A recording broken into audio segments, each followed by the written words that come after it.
Welcome to the Writer's Block. I'm Barry Trammell with the Oklahoman here in Oklahoma City. I'm joined by Rob Aller with the Columbus Dispatch up in Columbus, Ohio. And Rob, it's another big week of sports, and the big story, the Women's World Cup. The Yankees take it home. America wins another Women's World Cup. Rob, what's your impression of what this gold medal will do for soccer in America? We talk about this pretty regular, particularly when the women do well.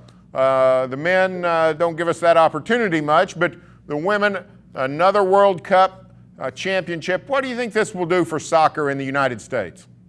Well, you have to wonder, Barry, if it's really going to take hold this time. I mean, as great as this story is, and I think this is a perfect team for the times, culturally across the board. I still think most people think of it as sort of in the way they think about the Olympics. You know, it's every 4 years and it's get excited, but is it really going to trickle down and translate into women's soccer or men's soccer, I guess, really taking hold in this country? I mean, we all know the NFL is king and it kind of wipes out everything. The NBA is coming on.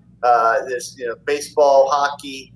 Is soccer? Yes, it's growing at the youth level. And, I think everyone would love to see it get more popular, but especially on the women's side. But is it going to happen? I think it's a wait and see, and maybe just more needs to happen. Although you can ask, like, what more is there than winning the World Cup? So, yeah, I go back 20 years when the U.S. won that first Women's World Cup. I remember the game was on a Saturday against China, the championship game.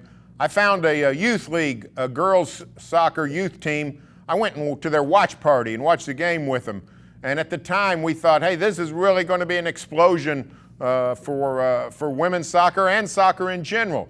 But 20 years later, it seems like we're sort of still the same place. As you mentioned, it's perks up every 4 years. Everybody gets excited. People take their lunch breaks. Everybody, flies the flag. And then it goes back dormant for 4 years. I don't know what soccer can do between the World Cups to sort of maintain this momentum that they establish during that competition. Yeah, I think it's glacial movement, and that's probably not, that's not the best if you're a soccer fan, aficionado, and you love to see the women's team kind of get more recognition, get paid, all the things that are out there. Again, I think this team culturally is across the board, very diverse. You've got Rapinoe, you've got everything you'd want in a team that people can connect to and relate to. They can pick their person, pick their woman who they really want to support. So if not now, when? I think it'd be great to see it happen, but we're still waiting to see. Well, despite the slow advancement in terms of soccer fandom, kudos to the American women winning another World Cup.